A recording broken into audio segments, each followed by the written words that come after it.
Boa noite, meus amigos. Nos reunimos mais uma vez aqui. Infelizmente, hoje o Rodrigo não vai poder estar com a gente. Vamos exercitar ao extremo a nossa tudologia, falar sobre tudo aquilo que nos deu a cabeça, o que fomos anotando no meio da semana. Obrigado, meu xará Marcelo Gutermann. Obrigado, Cleveland. Obrigado, Vitor.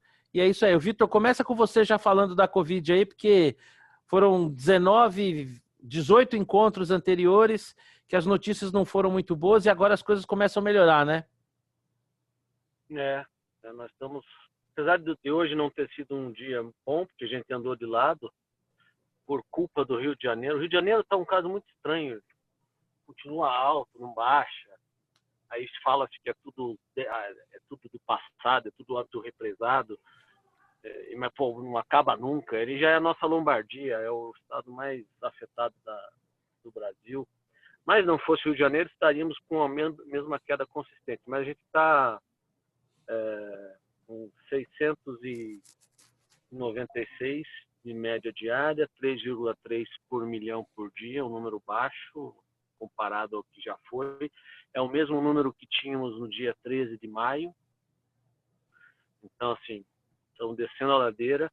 São 4 estados que preocupam ainda, né? Um não é estado, é o Distrito Federal, Goiás, Mato Grosso, Tocantins e o Rio de Janeiro com essa intermitência. De semana muito forte, semana baixa, sem muitas explicações. Mas fora isso, todo o resto do Brasil, inclusive já tem 9 estados que estão com índice inferior a 2 óbitos por milhão por dia, o que significa basicamente que eles estão saindo da pandemia. Mas acho que é inevitável a queda. Agora a pergunta é quão rápida ela será. Se ela vai ter uma inclinação mais forte ou mais fraca. Se a gente seguisse a inclinação até ontem, ela nos levaria a um número consolidado do Brasil de 2 por dia para meados de outubro. Significa que em meados de outubro estaríamos navegando com 420 óbitos de média diária. Tá? Vamos ver, não sei se isso vai permanecer ou não, se esse Rio de Janeiro foi só um ponto fora da curva, mas está passando já, viu? Só não passou ainda para o time do Flamengo, né? Que está inteiro com Covid, mas o resto, eu acho que a gente está entrando numa ladeira bem inclinada, graças a Deus. Mas deixa esse negócio de futebol para depois, né? Porque, pelo menos pro meu lado, o assunto não é muito interessante, não. Pro meu também não. Eu acho que eu já assimilei que teremos mais um ano igual aos outros. Caiu na realidade, né, Vitor? Mas a gente fala disso. Já. A gente fala disso mais para frente. Ô, Vitor, tira uma dúvida minha. Pelo que eu vi aí, eu acho que nenhum país, as escolas ficaram fechadas por tanto tempo quanto no Brasil, né?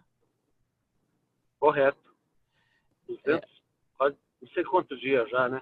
Agora, obviamente tem uma comparação um pouco injusta quando você fala dos países do hemisfério norte, porque as férias grandes deles estão nessa época, né?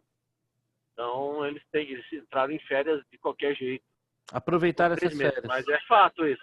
Mas é fato que nós somos o mais longevo dos países em quarentena escolar. Eu fico pensando especialmente nas periferias, né? Essas crianças não estão em casas isoladas, né? Elas estão convivendo. Mas, de toda forma, acho que esse ano letivo aí já foi para o saco. Uma pena, mas coisas da pandemia. Coisas da pandemia. Vamos seguir em frente para o nosso próximo assunto, desde que meu mouse me ajude. Agora ele finalmente deu ar da graça.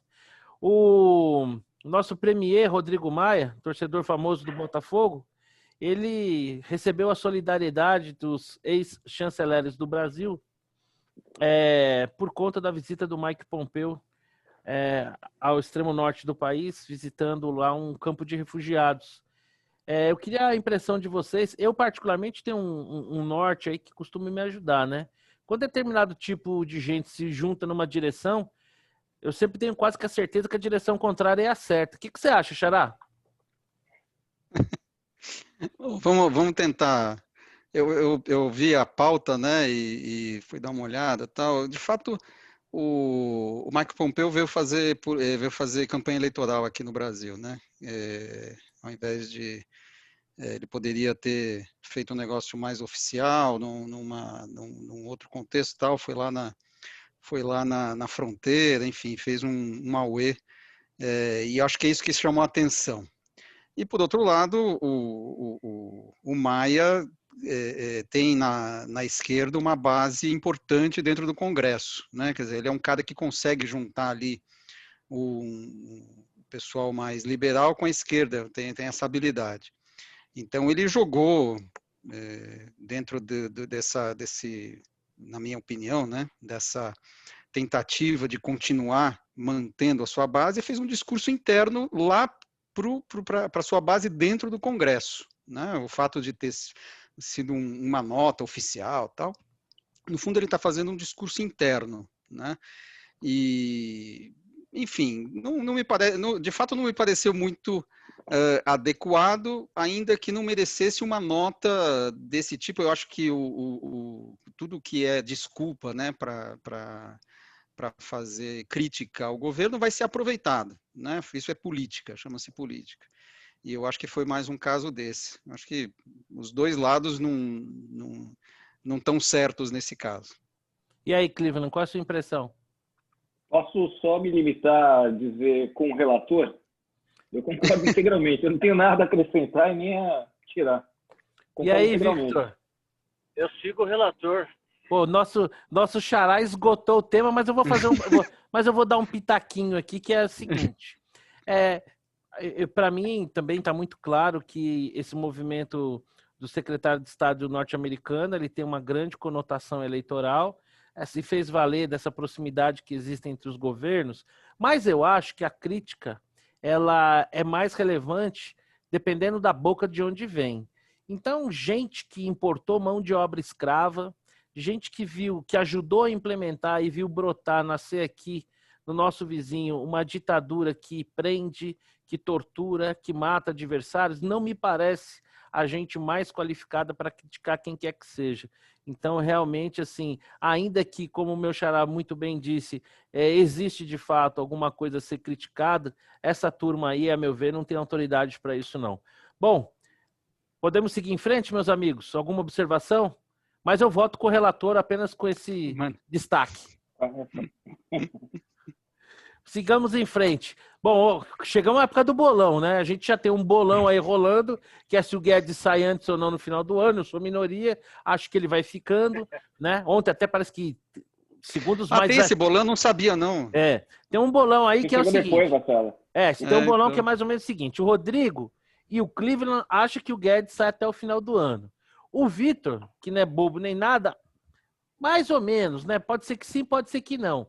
Eu já acho que não, já acho que o Guedes tomou gosto da brincadeira, ele é um cara que cada vez mais entende, ainda que como economista e como ministro da Economia, que tem um jogo político aí a ser jogado, e eu acho que ele vai ficando, e acho que ele faz um tira bom, tira mal com o presidente, assim, com maestria, mas posso estar redondamente enganado. Só para pegar você, nesse bolão, Paulo Guedes, qual que é a longevidade do ministro? Você também acha que ele sai até o final do ano? Dura um pouquinho mais? Está abraçado com o Bolsonaro até o final?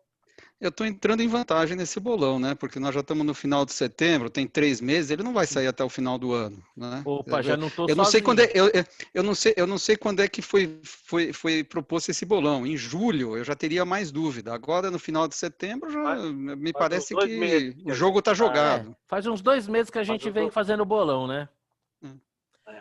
Bom, agora a gente vai fazer então um bolão mais curtinho. Mas esse é um ponto eu concordo com o Marcelo, de que esse ano está acabando, né?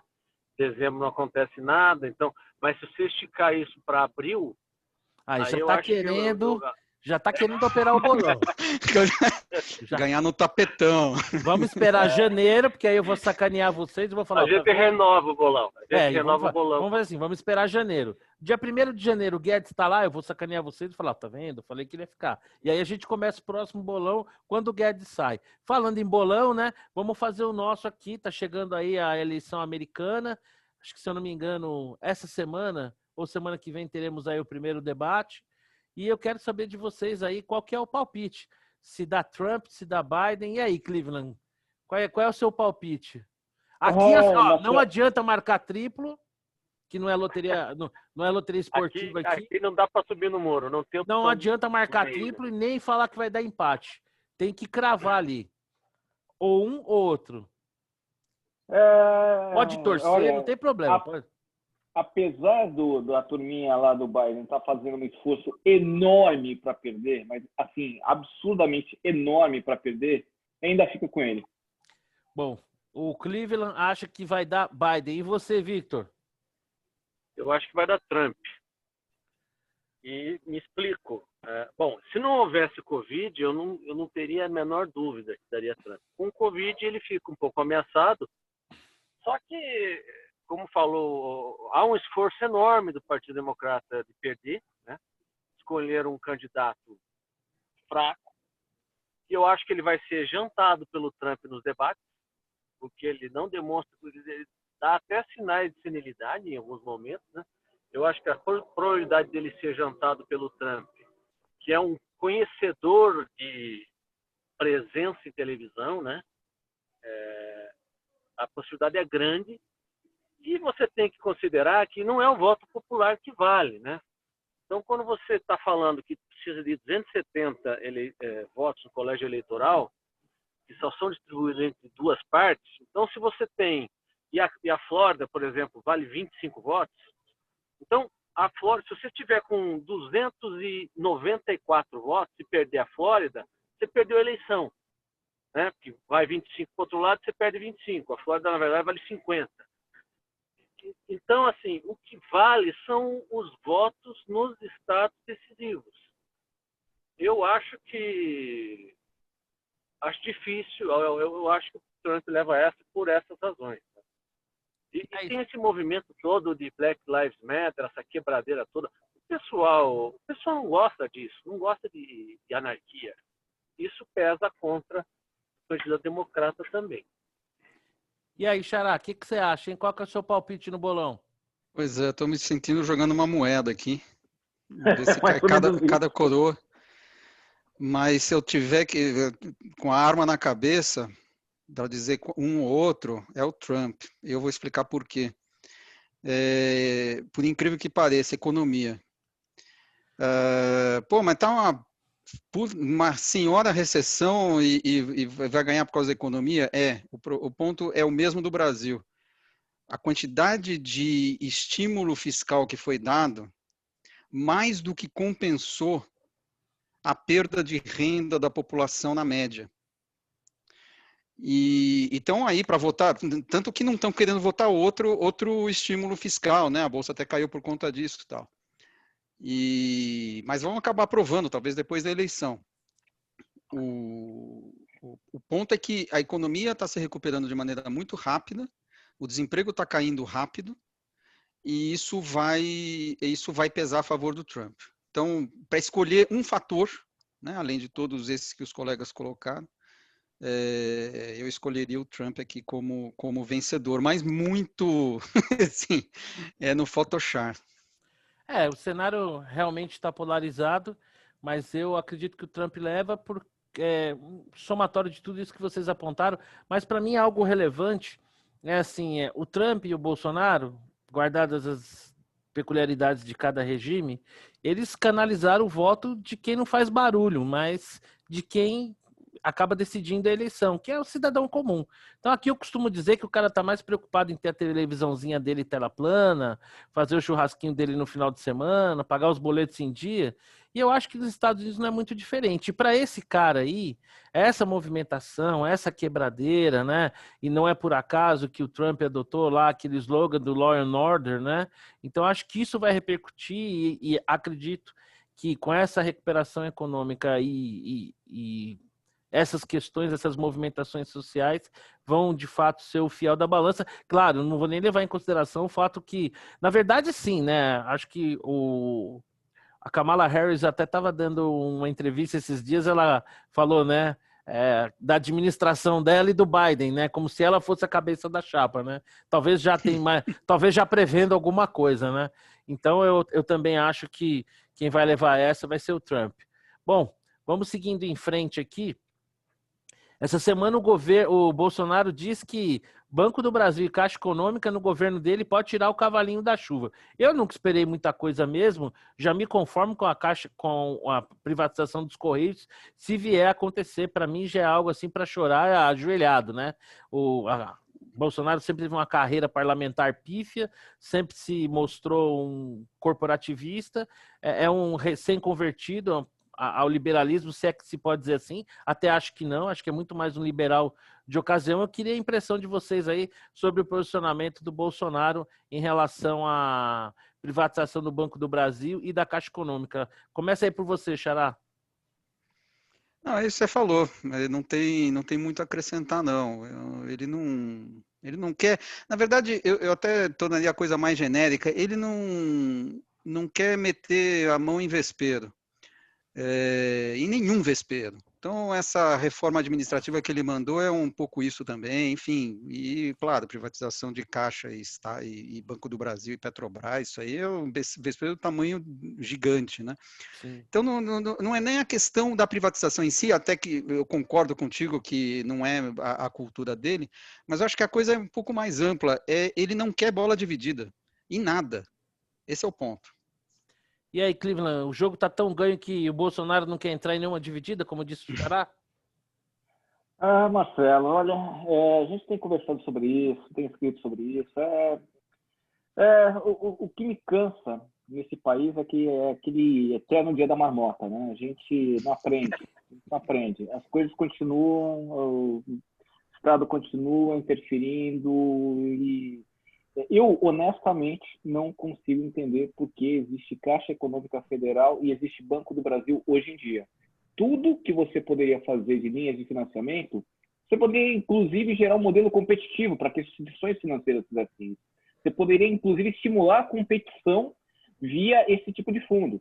Então, não tem nenhuma razão para você ter um banco estatal. Quer dizer, tem, né? A gente sabe qual é a razão. No fundo, a gente sabe qual que é. Tem sim. Não, a gente sabe qual que é, né? A gente sabe quem que leva com isso, quem é que paga a conta depois, a gente sabe que 5, 6 vezes o Banco do Brasil já quebrou, a gente sabe tudo isso, a gente sabe que o dinheiro do FGTS não é bem remunerado, a gente sabe tudo isso. A gente sabe, inclusive, que nessa semana o Supremo está caminhando para simplesmente impedir a privatização de parte da Petrobras, que estava tudo encaminhado, até isso. Então, esse país não existe. Eu, honestamente, eu vou ser muito franco, se eu tivesse um filho hoje, eu diria o seguinte: vai para fora, eu pago para você estudar fora, eu pago para você morar fora. Eu não vejo mais perspectiva desse país, sendo muito honesto. E aí, Vitor, você também compartilha do ceticismo do nosso amigo Cleveland? Compartilho. Sobre a privatização, em gênero e número e grau, sobre a vontade do Bolsonaro em privatizar, é nenhuma. O histórico dele não é um histórico liberal, né? Ele não fechou nem essa televisão estatal que não serve para nada, que foi criada pelo PT, essa TV Lula? Eu esqueci o nome. EBC. A TV Lula. Então, ele disse que ia fechar na campanha, não fechou, continua operando. Enfim, você acaba se adaptando aí às benesses, né, que essas estatais trazem, no fundo, as barganhas que elas oferecem e tudo mais. Infelizmente, e o brasileiro, né, cai nessa lorota de que isso é patrimônio do povo. Eu quero declarar a minha parte do Banco do Brasil no meu IR, pô. Então, assim, mas assim, já me conformei. Isso realmente não vai mudar. E o mais paradoxal dessa conversa é o seguinte: quando você começa a melhorar a sua popularidade, que é o caso aqui, em cima de ações primordialmente assistencialistas, você passa a ficar, obviamente, mais avesso a mudanças. Para que vai mexer, né, em vespeiro se eu tô nadando aqui? Isso aconteceu com o Lula, tá? O Lula foi muito popular e não mexeu em nada. Ele tinha, no rescaldo, no esteio da popularidade dele, podia ter feito muitas mudanças. Não fez nenhuma. Deixa como está, tô popular, vamos me reeleger, não sei o quê. Bolsonaro é a mesma coisa. Então, assim, duvido que ele se meta em confusão. E a gente sabe que para você promover mudanças, você tem que comprar muitas brigas. E há desgaste. Não precisa ter cojones, né, como diria em espanhol. Ele não tem, tá nem aí. Além da questão ideológica, que ele nunca foi um cara que se preocupasse com isso, em seu discurso da encarnação de congressista, tem a questão do comodismo, né? Chega numa popularidade dessa, que o reelege, por que vai se incomodar de fazer reformas de fato necessárias e emagrecer o Estado? Não, vai continuar como está. Infelizmente, parece ser o nosso ciclo eterno de mediocridade e vai seguir assim. É isso aí. Então, deixa só, claro. Xará, só para favor. complementar o que eu tinha falado, que eu acabei esquecendo, eu queria comentar, acho que é importante. Eu não sei se chegaram a ver a entrevista do McCord, que é o cara que substituiu o Salim Matar na Secretaria de Privatização. Ele deu uma entrevista no Valor Econômico, que eu achei espetacular. Ele derruba um a um todos os argumentos contra a privatização dos Correios, né? Todos. É impressionante, de uma maneira assim muito, muito clara, muito racional. Então, assim, o corpo técnico é espetacular. O problema é político. E o dono da política chama-se Jair Bolsonaro. É isso aí, meus amigos. A passos largos caminhamos para o futuro, só que são passos largos do bicho preguiça, né? Então, a gente vai indo aí numa velocidade imperceptível ao longo das nossas vidas. Mas, simbora, vamos nessa. Bom, vou falar rapidamente aqui. A decisão do ministro Celso de Mello previa que o presidente Bolsonaro tivesse que se dirigir a uma das dependências da Polícia Federal para prestar depoimento. A mim, particularmente, pareceu algo muito pessoal, casuístico, né? Especialmente quando se leva em consideração a liturgia do cargo e outros episódios. Isso foi revisto pelo Marco Aurélio e provavelmente que vai submeter a decisão a plenário. Eu queria a impressão de vocês aí, se nesse caso faz sentido o presidente poder depor por escrito ou nas dependências do Palácio, ou se realmente fazia sentido a decisão do Celso de Mello, ou ela era algo meio dirigida. O que você acha, Xará? Birra do Celso de Mello, ponto. Minha opinião. E aí, Cleveland? Parece que tem. O Celso de Mello já tinha decidido assim antes e o Supremo também já tinha decidido ao contrário do Celso de Mello antes. Então, salvo o melhor juízo, até vou dar uma olhada depois, dado que o Marcelo falou, e parece que está coerente, parece que está se formando uma jurisprudência, digamos assim. E aí, Vitor? Acho que tem toda a razão. Perdão. E aí, Vitor? A decisão do Marco Aurélio de querer submeter... O Marco Aurélio, de vez em quando, dá umas ventas, né? O Celso de Mello fechando com chave de ouro sua carreira no Supremo, quando ele iniciou também tomando ações polêmicas e sendo reconhecido por isso pelo Saulo Ramos, né, como juiz de merda. Então, acho que é uma ação muito de birra pessoal, desnecessária, né?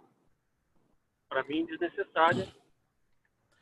Se todos os outros fizeram por escrito, bom, então é isso aí, né? Não há razão nenhuma para constranger o chefe do Poder Concordo. Faz por escrito também. Concordo integralmente. Então, essa decisão de Celso de Mello sobre o Bolsonaro fala muito mais sobre o Celso de Mello do que sobre o Bolsonaro. Vamos seguir em frente. Bom, essa semana, né, seguindo a tradição, agora dessa vez em home office, não presencialmente, o Brasil abriu a Assembleia Geral da ONU. Essa é uma tradição que vem desde Oswaldo Aranha, e nós tivemos aí o discurso do presidente. O discurso, para variar, qualquer coisa que ele tivesse dito geraria polêmica. Eu queria as impressões de vocês aí sobre o discurso. Começar com o meu amigo Cleveland. O que você achou do discurso do Bolsonaro aí na ONU? Obrigado, hein, Marcelo. É sempre assim, bola dividida, eu toco para você. Os caras apertaram a marcação, eu recuo. Mas eu tenho uma surpresa para você. Eu peguei meu saquinho de vômito e fui ver os 15 minutos, fui ouvir os 15 minutos do que ele tinha dito. E aí, o que você achou? Aqui. Passe, vamos às anotações. Vamos começar pelas pérolas, né? O grande socorro que deu às pequenas e microempresas. Não foi. Ele utilizou a Caixa Econômica Federal, quer dizer, o presidente da Caixa utilizou de maneira política e atrasou muito o que poderia ter sido feito antes. Vamos lá. Caboclo Índio, eu não vou nem falar, né? Não vale a pena perder tempo com isso.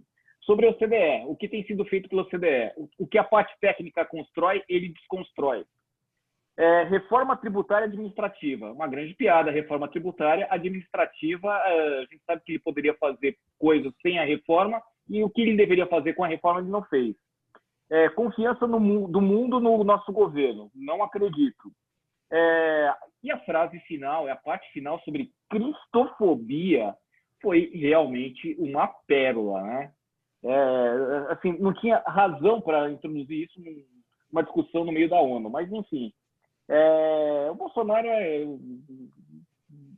nada que saia dele me espanta, absolutamente nada que saia dele me espanta. Eu não esperava nada de diferente e acho que nem o mundo esperava nada de diferente dele. Mas enfim, eu peguei só alguns pontos, mas poderia ter pego outros e isso para mim não diz nada também. Aliás, eu acho que esse encontro na ONU é muito mais uma coisa pro forma. O que acontece de importante está nos bastidores. Não tem a ver com isso que aconteceu particularmente lá. E aí, Vitor? Olha, eu confesso que eu não li, nem ouvi o discurso, vi comentários brevemente passando nas redes, mas não tive tempo de mergulhar nesse tempo que Ivan teve para analisar. Então, não sei dizer. Eu sei que esses discursos aí não servem para nada. É um exercício de retórica. Em 3 dias todo mundo já esqueceu. Já tivemos oradores lá que passaram grandes micos. Então, se foi bom ou se foi ruim, no fundo, o seu efeito prático é zero, né? Então, mais um discurso. Então, não sei dizer, mas eu sei que você gostou, Marcelo. Depois eu estou curioso para ouvir se você gostou, para contrastar aí com o Ulisses. Mas eu não saberia informar. Diga aí, Marcelo, meu xará, o que você achou? Então, eu acho que ele devia ter ouvido o discurso do chinês, o Xi Jinping, que deu uma aula de cinismo. Político. Ele é a nação mais poluente do mundo, by far, né? E ele colocou a meta lá de acabar com a poluição até 2060, lá longe, né? Vai estar todo mundo morto já, ninguém vai lembrar que ele prometeu isso, mas ele prometeu, assim, com a cara que Deus lhe deu, né? Então, o Bolsonaro, eu acho que ele tem que assim, aprender. ele briga com a própria sombra. Esse é o problema do Bolsonaro, né? É uma atitude de confronto o tempo inteiro. Então é um ser beligerante. Beligerante, é uma atitude de beligerância o tempo inteiro. Então é a imprensa, são as ONGs, assim, todo mundo é inimigo e eu tenho que bater em todo mundo. Não tem dúvida que há interesse. Hoje o William Wack escreve um artigo fantástico, Muito bom mesmo. uma coluna, né, na coluna dele, Muito sobre bom. uma partezinha, né, do discurso, essa questão ambiental, que foi a que mais pegou, né, de tudo que ele falou. E o Wack, ele justamente ele fala, pô, o Bolsonaro tem razão, tem protecionismo, tem perseguição, tudo está certo. O problema é que as pessoas já têm uma atitude já crítica e ele atrai mais crítica, ao invés de... Eu vou lembrar do ano passado, né, quando começou essa questão das queimadas, mais ou menos um ano atrás, um pouco mais, em que a atitude dele inicial foi ruim e depois ele veio em cadeia nacional de rede de TV e deu uma mensagem positiva. Eu até escrevi sobre isso no Facebook, elogiando o discurso do Bolsonaro, que foi um discurso mais conciliador. E, putz, eu acho que ele deve ter batido a cabeça naquele dia, e sei lá, porque foi uma exceção, né? O que é o Bolsonaro é isso que apareceu no discurso da ONU. Enfim, é uma pena. Eu acho que ele poderia ser melhor assessorado. Ele próprio poderia ter alguma orientação, sei lá, psicológica. Marcelo, desculpa. O tratamento psiquiátrico eu acho que cairia bem. Mas eu acho que não é culpa da assessoria, porque nem a assessoria conseguiria fazer esse cara mudar. Ele é muito randômico. Isso aí se aplica àquela fábula do escorpião que pega carona no sapo. Sim. É da natureza dele, né? Vai mudar. É verdade. Então, assim, Deixa eu... seria o Bolsonaro. Acho que cortou um pouco o Vitor aí. Se não fosse beligerante. Ah, agora voltou. Deixa eu dar a minha percepção do discurso. existem cada vez mais venezuelanos vivendo aqui no Brasil, né? Mais na fronteira, aqui em São Paulo a gente não vê tanto assim. E eu não sei se vocês já tiveram a oportunidade de conversar com uma dessas pessoas aqui no Brasil. Eu já tive a oportunidade de conversar com uma delas. Assim, eu como brasileiro tenho profunda vergonha, profunda vergonha de que o nosso país durante anos teve governos que foram omissos, quando não colaboradores do regime venezuelano e dessa tragédia humanitária que está acontecendo na Venezuela. Então, a meu ver, como cidadão brasileiro, quando eu vejo o presidente do meu país fazer um discurso na ONU e tratar o ditador venezuelano como ele deve ser tratado, isso para mim é algo positivo, que é um sinal totalmente novo, diferente do que vinha até então. Então, isso para mim é um aspecto bastante positivo e bastante relevante. Também, a mim, parece interessante, eu não duvido que exista entidades com boas intenções, eu não duvido que exista gente engajada, de fato preocupada com o meio ambiente. Essa, de fato, é uma agenda. Hoje, pela manhã, eu tive a oportunidade de gravar um conteúdo com o ministro Roberto Rodrigues, ele disse com muita clareza, muito assim, parecido com o que disse o William Vac, a questão da comunicação. Nós temos uma nova geração em que a questão ambiental é uma questão muito relevante, mas eu acho também é importante, e foi importante, de uma certa maneira, o Bolsonaro fazer um contraponto, né? A gente viu aí, em relação às queimadas na Amazônia, uma verdadeira histeria mundial, né? Qualquer pessoa que souber, eu não sou muito bom de conta, assim, exponenciação, logaritmo, essas coisas, mas as 4 operações básicas aí, ainda que não domine assim com grande profundidade, mas dá para fazer ali, você pega uma dúzia e você fazer conta. Então, por exemplo, a questão das queimadas na Amazônia, né, se promoveu uma histeria mundial, claramente, né?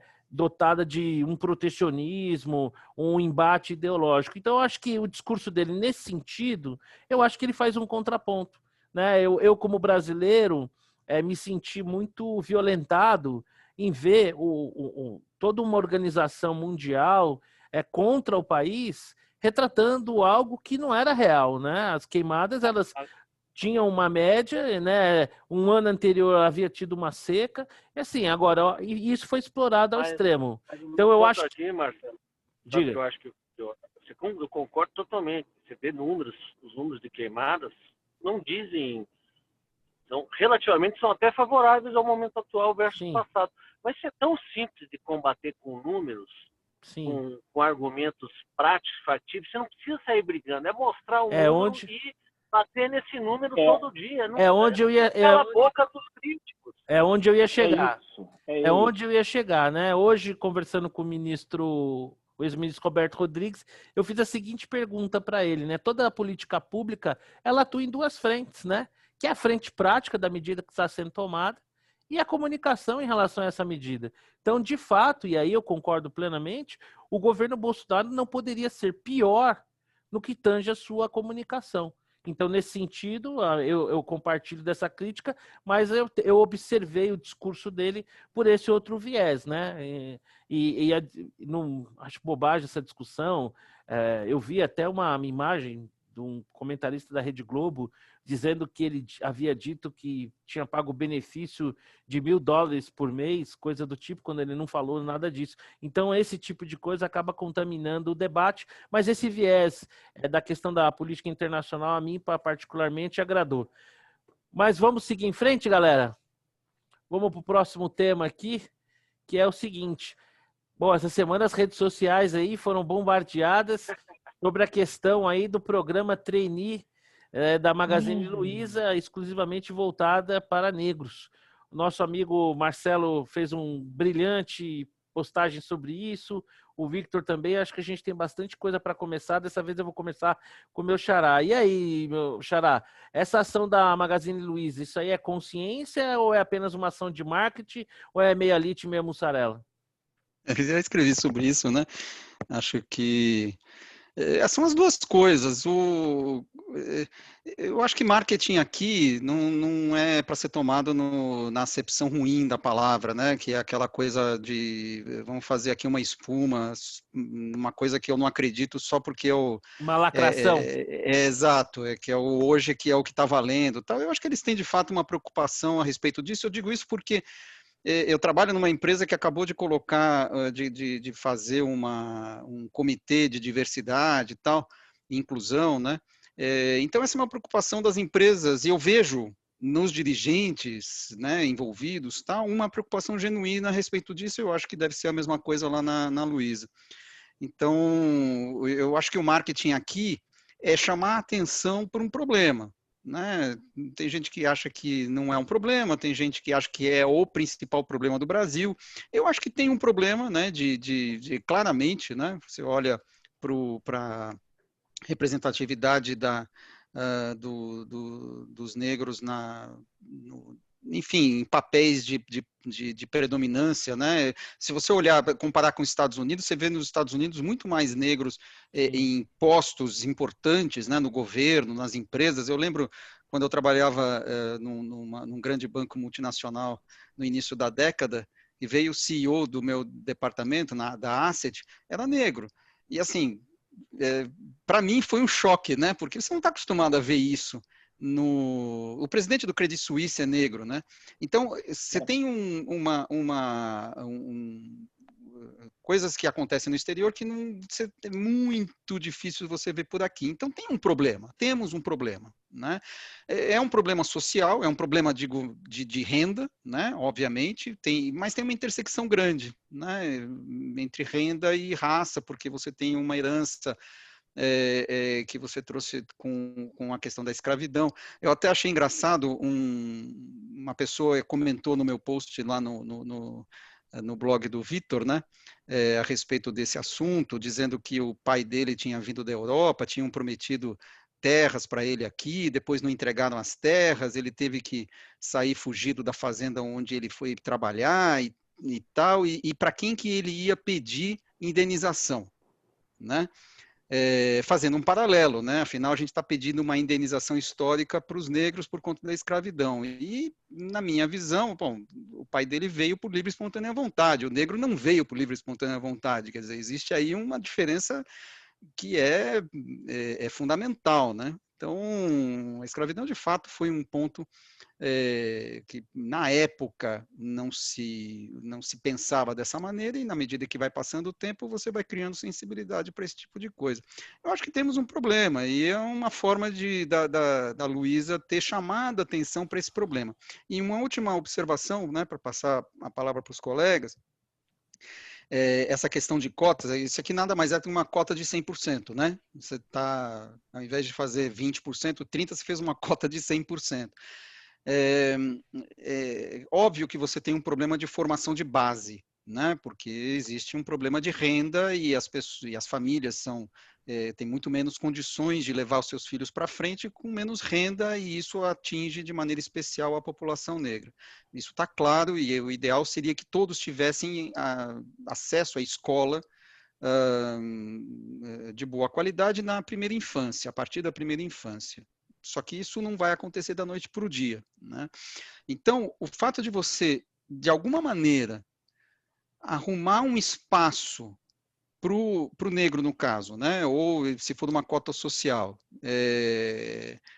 essas pessoas que aproveitarem essa oportunidade vão poder passar para os seus filhos um outro nível de vida, né? Então, há um efeito multiplicador ao longo de gerações. Você pode trabalhar nas duas frentes, né? Uma eu acho que não exclui a outra. E aí, Cleveland? Vamos lá, eu acho que o Marcelo falou um monte de coisa, eu concordo, assim, digamos, com 80%, 90% do que disse, mas a primeira questão, eu acho que antecede. A gente está discutindo uma decisão de uma empresa de adotar uma política que seja de marketing, que seja lá o que for, de escolha. Gente, eu não vou ficar discutindo isso. Eu acho que tem todo o direito da empresa fazer o que bem entende, e menos ainda eu vou discutir porque está num sentido que ajuda, não que piora. Então, eu acho que esse é um ponto central nessa discussão. Eu acho que a gente está perdendo tempo discutindo uma decisão de uma empresa que não é uma decisão que dizem por aí racista. Eu não vejo dessa forma, eu vejo que é uma decisão até razoável, inteligente. Então, não é por aí. Agora, daí para extrapolar, achar que única, exclusivamente, a política de cotas vai resolver um problema que é um problema que vai muito além, como o Marcelo bem disse, é um ledo engano. Eu acho que a gente tem um trabalho imenso para fazer. Se quiser colocar cotas, coloque cotas, discuta isso e tudo mais, mas só isso não vai resolver. Isso pode minimizar, mas a gente tem um problema muito mais grave, que é um problema de renda. E tem só um pequeno detalhe, né? Quando você fala em negro nos Estados Unidos, é bem clara a diferença entre negro e branco. Aqui no Brasil, dada a miscigenação que a gente teve, quem que é exatamente negro, quem que não é exatamente negro? Então, eu acho que tem uma discussão aí que não é trivial, que não é fácil, que me leva a crer que, mais do que a gente falar em política de cotas por raça, a gente precisa, se for para fazer por cotas, vamos começar a pensar em renda também, em nível de renda, em quem não tem acesso à educação, em quem não tem uma série de outras coisas que eu ou outras pessoas tiveram. Então, eu acho que esse debate tem que ser mais amplo. No fundo, o recado é esse. Talvez, Cleveland, se gênero é uma questão de construção de identidade, né? Talvez raça possa ser. Quem sabe você, por exemplo, pudesse se declarar negro, né? Foi que nem aquela professora que se declarou negra e depois Exatamente. descobriram que era judia. Ô Vitor.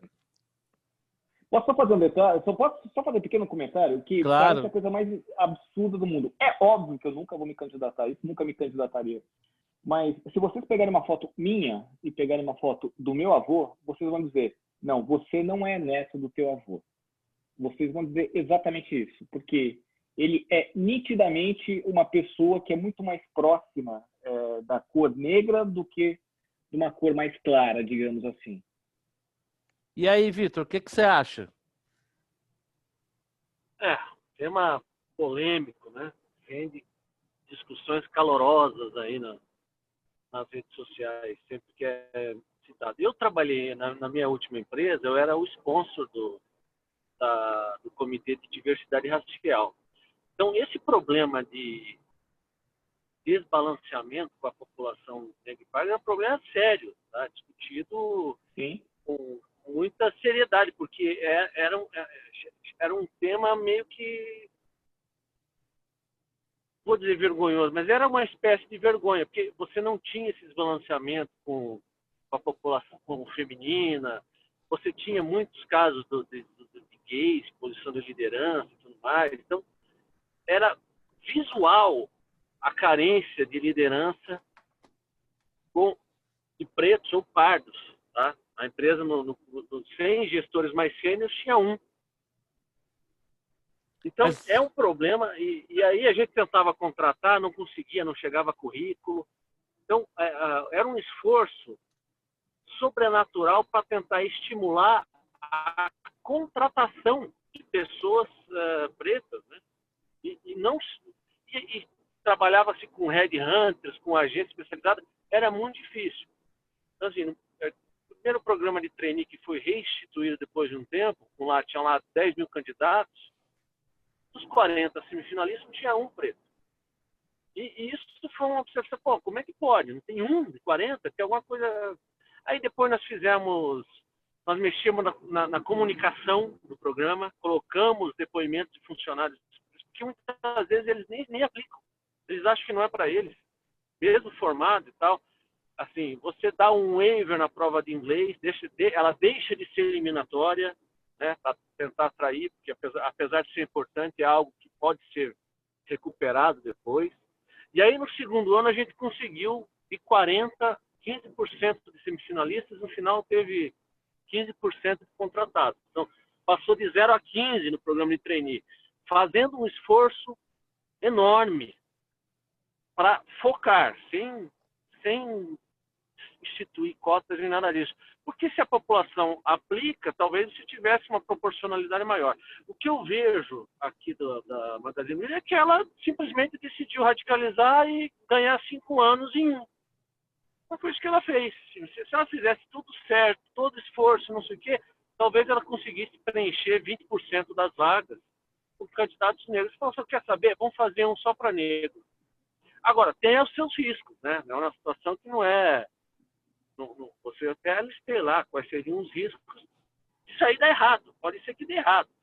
Mas eu não vejo como um desejo de lacração. É óbvio que tem um marketing por trás, mas eu vejo, porque eu vivenciei isso, eu vejo como uma tentativa de acelerar a solução de um problema. Está fazendo alguma coisa diferente. Não acho que isso aí vai perdurar, vai ser todos os anos só negro. Não, eu acho que eles querem dar uma acelerada, dar uma diversificada, dar uma colorida no pessoal, nas funções gerenciais, né? Pode ser que dê certo, pode ser que não dê certo, mas eu acho que o sinal, a preocupação e expor essa preocupação, eu acho super importante, tá? Porque a gente fala muito dessa questão toda de representatividade, etc. Eu acho que, por exemplo, nas empresas, as mulheres têm hoje praticamente nas posições, quando a gente fala de programa de trainee, é meio a meio, tá? Normalmente, então você já não tem nessa nova geração um desbalanceamento tão grande. Você vê aí a questão de gays e tudo mais espalhados em posições de liderança.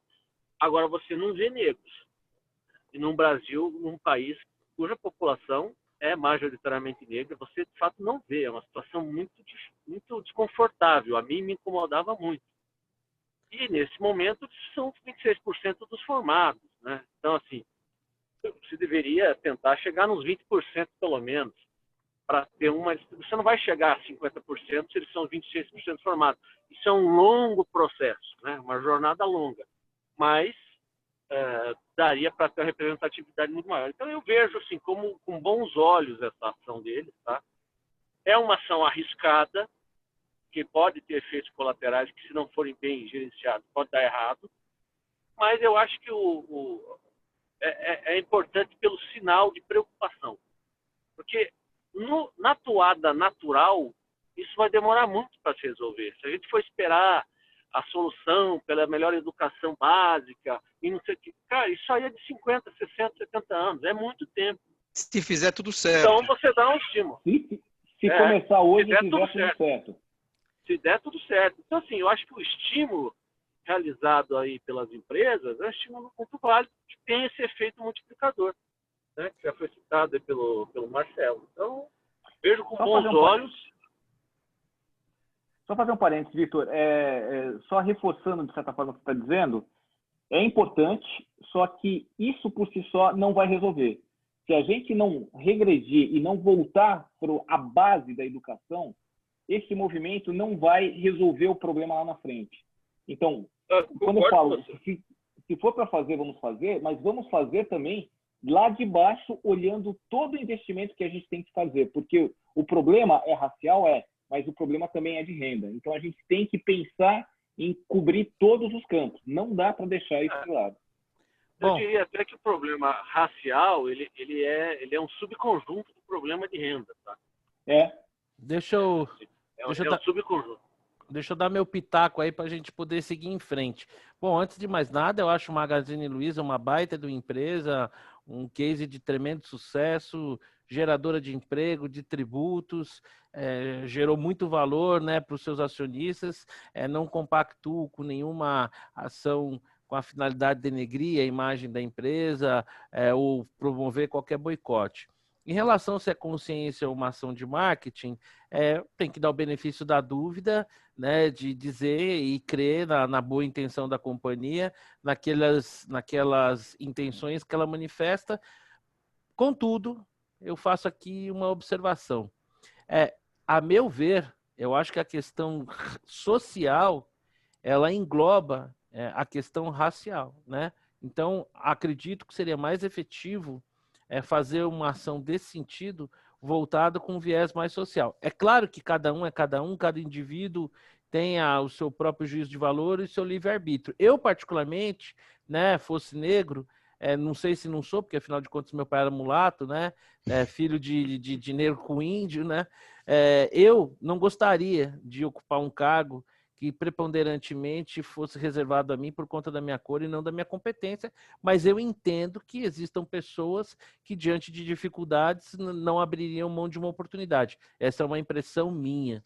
Em relação à empresa fazer o que bem quiser, mais ou menos, porque se eu fizer um anúncio dizendo o seguinte, que eu quero para trabalhar na recepção da minha empresa uma pessoa de boa aparência, eu vou tomar até processo. Aos olhos da lei, e aí talvez a gente tenha que mudar a lei, né? Existem juízes, uma juíza aí foi massacrada, em que ela dizia que na leitura estrita da lei, esse tipo de programa, colocando como critério o aspecto racial, pelo que está na lei, não seria algo assim que se poderia dizer que não tem margem de questionamento. De toda forma, eu quero crer e espero, qualquer que sejam as ações, que elas caminhem muito mais para a questão social do que racial, porque, de alguma maneira, de certa maneira, eu acho que isso acaba também reforçando uma certa estigmatização.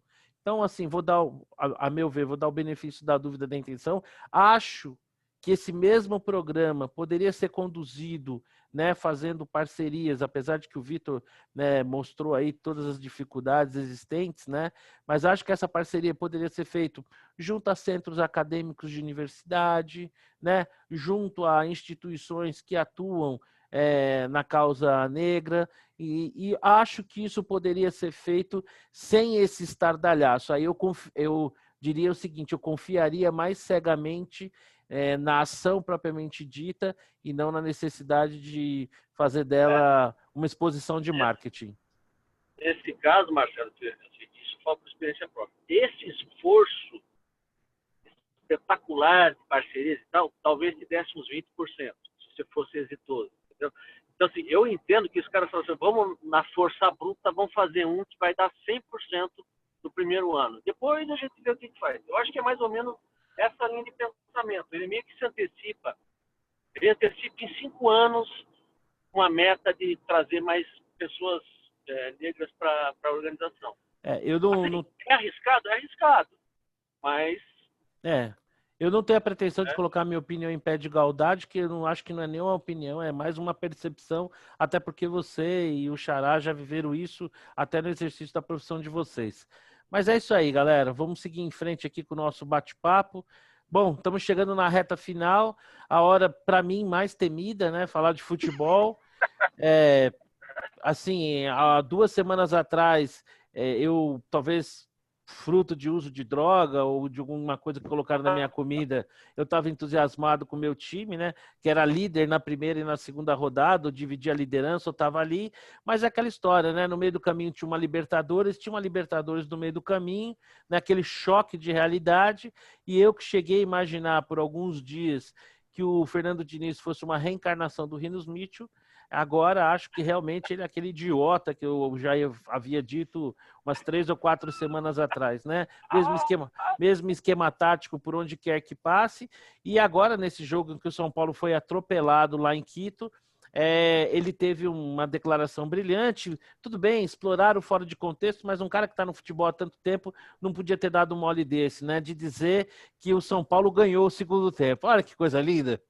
Quantos pontos dá isso na tabela? Brincadeira, né? Pô, o cara tá de sacanagem comigo, né? Ah, não, se o jogo fosse dividido em 2 partes, a gente tinha ganho o segundo tempo. Porra, meu. Né? Comigo não, né? Pô, sou São Paulino, vi o Pedro Rocha jogar. Pelo amor de Deus, não vai me falar uma bobagem dessa, né? Sabe, enfia o rabo no meio das pernas e fala, realmente tivemos uma noite muito feliz, a gente tem que começar tudo de novo aqui, vamos para São Paulo, vamos ver o que a gente errou, pronto, acabou. O cara me começa, se ele achava que aqueles jovens valores que nós estamos criando aí há anos fossem tão capazes de reverter uma situação tão adversa, por que não então começar com esses jogadores? Porque colocar eles na roubada? Então, são coisas que eu não consigo entender. Fala do seu Santos aí, Xará. Pois é, eu só queria... A gente estava conversando sobre isso, eu acho que o torcedor de São Paulo tem que dar um tempo para o Fernando Diniz desenvolver o trabalho dele. Se eu fosse torcedor de outro time, eu também. Achava futebol a mesma moderno, coisa. Futebol moderno, que demora um certo tempo para implementar a filosofia de trabalho. Claro. O Barcelona não nasceu em 1 ano, 2 anos, demorou muitos anos. Mas aí, o Barcelona tem o Messi, ter paciência. Né? O Barcelona tem o Messi, nós temos o Tietê, né? Pois é, coisa complicada. O Santos, eu vou te dizer, como eu já disse aqui, tá me saindo melhor do que a encomenda, dada a baixa expectativa. Acho que o problema é esse, viu, Sempre é Xará? expectativa. O problema é a expectativa. A minha expectativa era das piores. Eu achei que a gente estaria ali brigando Deve ser que nem eu com o bravamente Bolsonaro. Igualzinho. Não esperava nada. Z4. O Cuca está tirando leite de pedra dessa equipe. Até o quarto goleiro, que é o João Paulo, está jogando bem, né? Porra, perdeu 3 goleiraços, né? 2 goleiraços e um mezzo a mezzo. O João Paulo, que assumiu lá, era o quarto goleiro, veio da base e está jogando um bolão. Então, de fato, estamos brigando, né? E na Libertadores faltam aí mais uns 3 pontos para se classificar. Sei lá. Vamos aproveitar enquanto dá, porque com esse elenco eu acho que não dá para ir muito longe, não. E me diga, opa, antecipei aqui. E Cleveland, me fala aí do seu timão. O meu time hoje ganhou de 7-2 do Lincoln City. O Liverpool botou uma goleada. Corintiano é mais liso que quiabo. Se tivesse liderando o campeonato, ninguém ia aguentar. Como tá nessa draga, fica com essa conversinha aí, entendeu? 7-2 hoje. E aí, Vitor, você vascaíno, já caiu na realidade?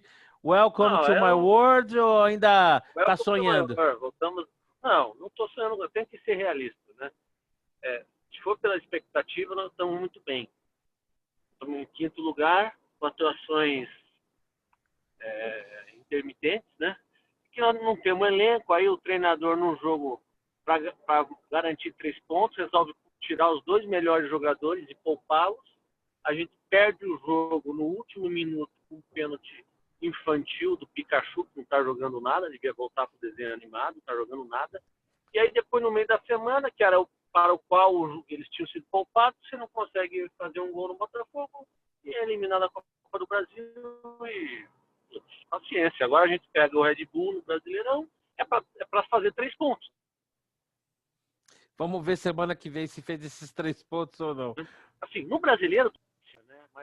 Mas enfim, vai ser aquela coisa. Vamos ficar lá no meião e lamba os beijos. E aguenta os flamenguistas que já chegaram, hein, ô Vitor? Os flamenguistas chegaram com Covid. O Flamengo não vai dar nada. O time que perde de 5 do Del Valle. Você acha que isso aí vai dar alguma coisa? Vai dar em nada.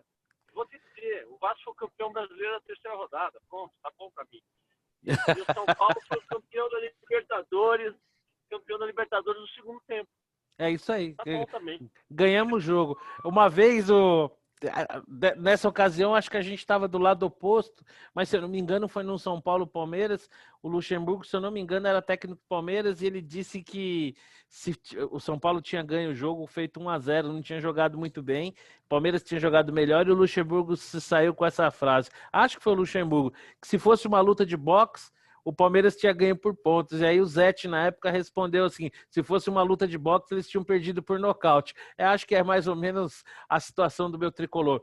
Bom, estamos chegando na nossa reta final aqui. Eu vou compartilhar com vocês aqui as minhas dicas, as minhas frases, e depois passo a bola para vocês. Bom, a minha bola fora, né? Para quem podia ser, se não para o Fernando Diniz, né? Parece que a diretoria vai manter ele. Se tivesse mandado embora, eu já diria já vai tarde, mas se é isso aí, vamos ver. Tomara que eu esteja errado pra caramba. Esse cara calha minha boca. Mas vem cá, se tivesse, Marcelo, se tivesse mandado embora, quem que você contrataria? Filipão? Um cone, uma caixa de maçã vazia. Já era vantagem. Não, mas desculpa, você é o Leco agora. Contrata quem? Eu tentaria trazer. Eu terminaria esse ano aí com algum técnico de base aí, faria o campeonato aí com qualquer, menos esse cara, talvez o Abelão. Ou tentaria trazer Abelão, não, bicho. Para mim, qualquer coisa, eu ia estudar, ver quem tem aí, mas qualquer coisa é melhor que esse cara. Não vamos ter técnico, mas nós vamos colocar uma caixa de maçã vazia ali do lado do campo, joga as camisas pro alto assim, ó, fala, cada um pega uma, vocês resolvem quem que vai entrar jogando, já era negócio, a meu ver, né? já era negócio, porque o que esse cara inventa é brincadeira. Bom, então a minha bola fora vai para o Diniz, a minha bola dentro é na forma de um agradecimento, como eu falei para vocês aqui anteriormente. Hoje eu tive a oportunidade de gravar um conteúdo com o ex-ministro da Agricultura, Dr. Roberto Rodrigues. Foi espetacular, uma autoridade mundial sobre o tema, uma pessoa extremamente lúcida, o que faz falta hoje em dia no Brasil, né? Lucidez, serenidade, conhecimento de causa, capacidade técnica. Então, a minha bola dentro vai como forma de agradecimento pela gentileza dele. A minha dica, nós estávamos conversando um dia desses aí, falando sobre bacalhau. Quem quiser comer um bom bacalhau e fazer um bom passeio, ali no Roteiro do Vinho tem a Quinta do Olivardo, vale o passeio, fica ali na altura de São Roque, é uma boa pedida. Eu não sei se já voltou a funcionar regularmente por conta da pandemia, mas se já voltou, vão aproveitar, e se não voltou, assim que voltar, vale a pena. E a minha frase, né, quem se posiciona nas redes sociais, às vezes, o problema não é lidar com quem pensa diferente, o problema não são nem as ofensas, porque, como eu costumo dizer, pega uma senha aí, entra na fila. O problema é lidar com limitações cognitivas. Então, vou pegar a frase aqui do Nelson Rodrigues, e de gente burra eu só quero vaia. Então, são essas as minhas dicas aí. Eu abro espaço para os meus amigos fazerem os seus compartilhamentos, se assim desejarem. Deixa eu só ver aqui a configuração. Quem quiser compartilhar alguma coisa aí, fica à vontade para a gente seguir com o nosso bate-bola. Quer ir você, Cleveland? Posso ir, vamos lá. Simbora lá, então. Então vamos lá. Imagino que vocês estejam vendo, não? Bola fora, segurança jurídica 0. Nosso querido ministro Humberto Martins deu aval para a encampação da linha amarela, essa bobagem que o Crivella fez lá no Rio de Janeiro. Por mais que você discorde, por mais que você desconfie que haja corrupção, as coisas não são feitas dessa forma. Tem contratos, tem cláusulas contratuais que envolvem eventualmente até uma arbitragem, e isso que está sendo feito lá é algo impressionante na minha visão. É você misturar alhos com bugalhos. Então, isso dá um péssimo sinal para quem pretende investir no país. O que quer dizer exatamente, para quem não está muito esperto, o que quer dizer encampação da linha amarela? O nome é péssimo. Na realidade, o Crivella simplesmente achou que a concessionária que cuida da linha amarela cometeu alguns crimes, corrupção e coisa do tipo, e que isso foi embutido na tarifa, e simplesmente resolveu acabar com o pedágio, destruindo o pedágio, e o negócio está solto. Né? Na mão grande, rasgou o acordado. Na mão, totalmente. Ou seja, rasgou absolutamente, e essa conta vem, né? Primeiro, porque tem que ter uma manutenção. Segundo, porque em algum momento essa empresa vai cobrar, essa concessionária vai cobrar na justiça, e o Estado vai perder. Vai perder porque houve um investimento aí. E aí o carioca vai pagar essa conta. Ele está achando bonito hoje, uma parte está achando bonita hoje, mas essa conta vem. Essa conta Sem vem dúvida. por menos recurso orçamentário que poderia ir para educação, saúde e assim por diante. Simbora. E qual que é a bola E dentro? a bola dentro? A bola dentro é esse cara aqui, Olha, esse galã da Globo chamado Marcelo Porto. tava mais novinho aí, hein? Dava um caldinho, hein? Pois Esse por aí criança. veio do Google ou não? Tá lá no Esse aí veio no Google, Facebook, tá lá no Facebook. Tá lá no Não Facebook. dá para reconhecer, não. Quem que é esse cara? Tava melhorzinho, mas tempo judia, né, filho? Esse mercado Pois aqui, vê bolsa 100 mil, 60 mil, os caras ligando de madrugada. É isso aí, ó, dá nisso aqui. Senão você tá ficando rico, Marcelo. Pô, não reclama não. Não, E... eu amo o que faço. Obrigado aí pela bola dentro. E por criar esse espaço tão gostoso aqui pra gente ficar batendo papo, jogando conversa fora. Eu que agradeço Vamos lá. o privilégio de ter vocês aqui. Cada vez que a gente se encontra, eu fico pensando o que esses camaradas têm na cabeça, mas deixa eu aproveitar. Tá chegando a hora da gente fazer ao vivo, hein? Ah, é verdade. Pois é. A gente se encontrando ao mesmo. mesmo. Saí da toca. Eu também estava cansado de trabalhar, eu vim para o escritório. Saí de casa e vim para o escritório para descansar um pouco. Qual que é a dica da semana? A dica da semana é esse filme, Coração Louco, um filme argentino que é engraçado, é interessante. Cinema argentino é bom. Para se divertir, nada sério e meio que homenagem ao presidente da Argentina. É um filme que é tão comédia quanto o caso do nosso presidente argentino, né? Fazendo tudo aquilo que ele faz. Vale a pena, eu acho que é uma diversão garantida. E a minha frase da semana é uma frase que tem muito a ver com o meu susto ao ver a pesquisa eleitoral. Aí eu fui procurar um candidato para mim, nessa lista toda que está aí. Putz, meu amigo. Eu confesso que a minha vontade era, sei lá, ir para onde. Parece que Júpiter tem a possibilidade de vida, né? Estou pensando em pegar uma aeronave para lá. Porque, ou coisa ruim, viu? Estou até pensando em votar nesse tal aqui que tem 23%. Isso me lembrou uma frase que é atribuída ao Barão de Itararé, né? O voto deve, de fato, ser secreto, né?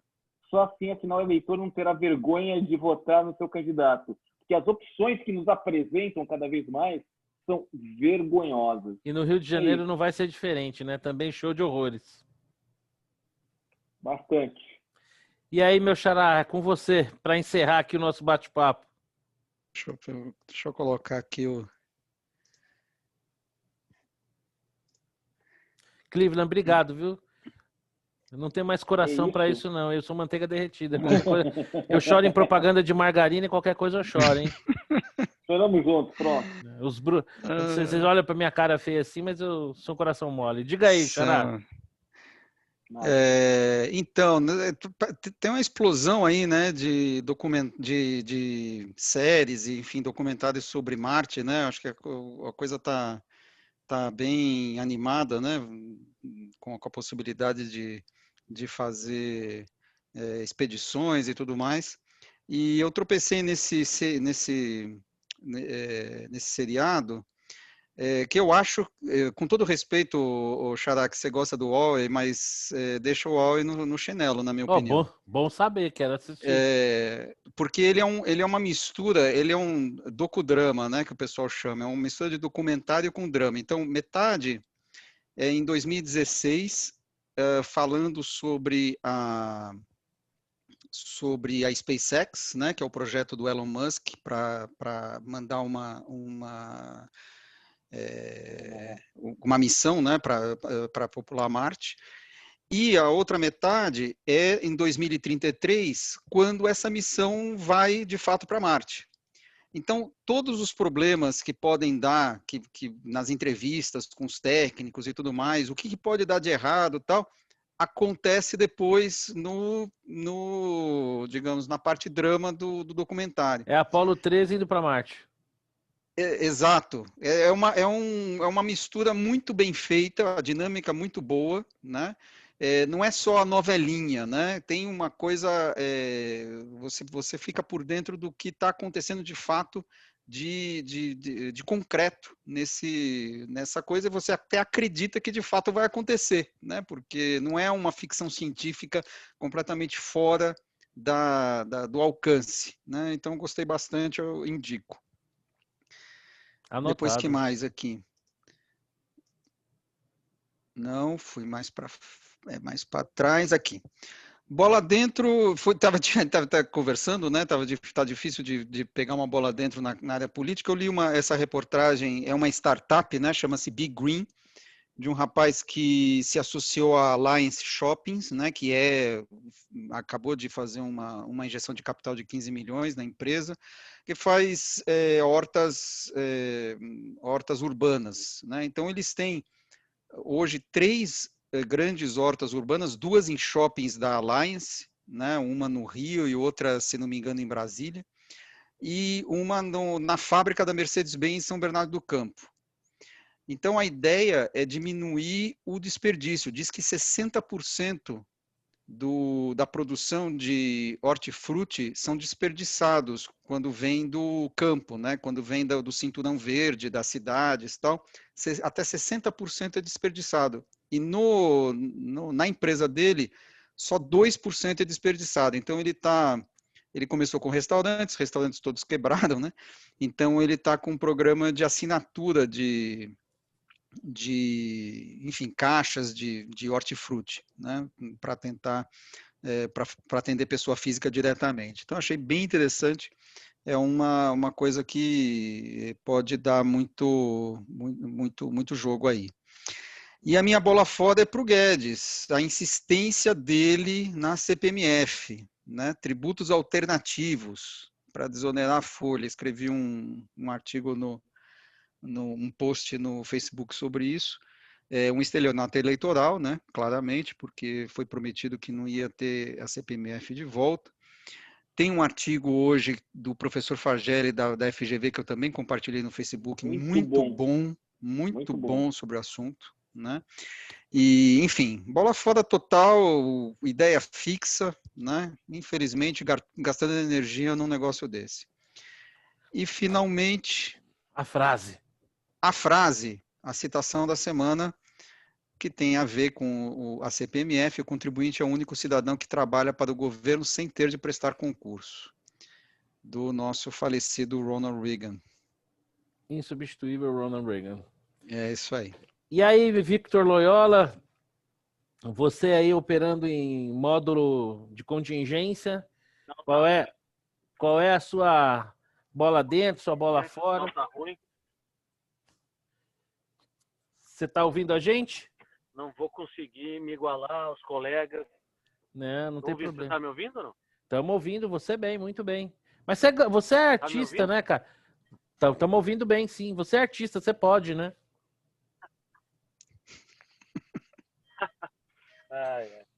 Então, a bola fora do Paulo Guedes, que de fato está levando adiante a sua ideia de CPMF, né? Uma obsessão. Eu estou achando que tem chance de passar isso aí. Tem focinho de porco, rabo de porco, orelha de porco. Deve ser porco, né? E ele tá chamando de cachorro e todo mundo tá. E você vai ver como tem gente que vai dizer que é um cachorro, que é um porco retriever. Então, eu acho lamentável. Acho que depois esse tema pode ser até mais explorado pelo Cleveland, que é da área. Mas, enfim. Sempre fui contra, desde FHC, passando por Dilma até passando pelo condenado. Não é agora que eu vou ser a favor, né? Então, acho uma bola bem fora. A gente vai voltar a ser lesado no bolso por um posto desse tipo. Mas tudo bem. A frase da semana, eu crio uma, que essa foi uma semana particularmente de tretas, e eu crio uma que é para até confrontar quando você vê o mal educado entrando na sua timeline, que é o seguinte: o bom da opinião é que cada um tem a sua, então não enche o saco. Se a tua não é igual à minha, é bom para você. Mas tem gente que não entende isso. Verdade. Opa! E quanta gente entende? A opinião é que nem bunda, né, Vitor? Cada um tem a sua, né, porra? Então, essa para mim é a frase da semana. O Guterman falou desse documentário, que bela dica, eu vou até assistir. Eu gosto muito desses documentários de outros planetas e tudo mais. Tem um filme muito bacana que fala sobre Marte, que é com o Matt Damon, que eu esqueci o nome. É um filme até recente. Sim, fantástico. Muito bom. Muito bacana, trilha sonora legal. O filme, assim, já que estamos falando de Marte, eu incorporo com essa dica.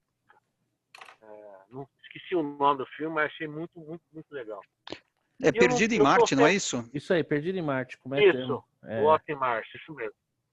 E bola dentro não tenho nenhuma. Infelizmente não me vem a cabeça. Mas é assim mesmo. A gente tem que cavucar para achar. Bola fora, faz filas, tem que escolher. Agora, bola dentro, cada dia é mais difícil. Bom, mas uma bola dentro que eu dei foi convidar vocês para pelo menos uma vez por semana a gente bater esse bate-papo aqui, compartilhar com quem quiser assistir a gente. E, puxa vida, eu nunca vou cansar de agradecer a vocês por esse privilégio. Meu xará, muito obrigado. Cleveland, te digo mesmo. Nosso artista aí, expoente, Victor Loyola, dominando aí a mídia televisiva. Obrigado mais uma vez aí pela presença de vocês. Hoje, infelizmente, não pudemos ter a presença do nosso amigo Rodrigo, e eu estou ansioso e vai, no final das contas, ser a nossa 20º encontro em que os 5 estarão juntos pela primeira vez. Um grande abraço a todos e até a próxima semana. Falou? Falou. Valeu, gente. Um abraço. Tchau, tchau. Tchau, tchau.